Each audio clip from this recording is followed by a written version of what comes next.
Балансирот точно е дека се злоупотребува. Тоа е факт, непобитен факт. Ние за среќа или за жал првите 4 години од првиот мандат, значи воопшто немавме ниеден конкурс поради одредени пречки од министерството кај што е министерот и сега овој мандат малку и со помош на министерот веќе ги имаме првите вработувања и факт е тоа дека видите од човечки ресурси луѓето знаат колку места ќе има во општината.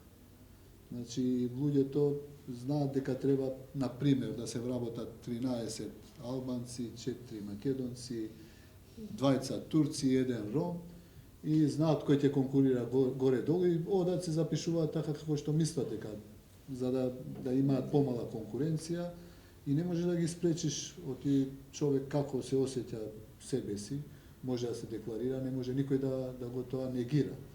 Така да се согласувам дека има злоупотреба. Ја не знам кои би биле механизмите. Да, спречи некако да се направи некој механизам што ќе ги припознава, не можеш денеска си ова. Треба, меѓутоа видете и по тоа повера што на пример турчин, албанец и ром на пример ќе кажам, имаат слични имиња, посебно ако имаат верски имиња.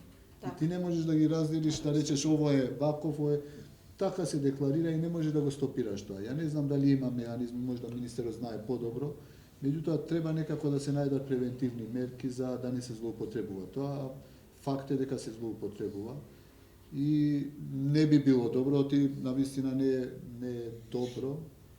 Например, ете во Гостивар, како македонци да се запишат албанци кои што конкурираат или во некое министерство македонци да се запишуваат како албанци, со единствена цел да се запре или да се оневозможи тие да бидат вработени и да бидат правично застапени во сите институции.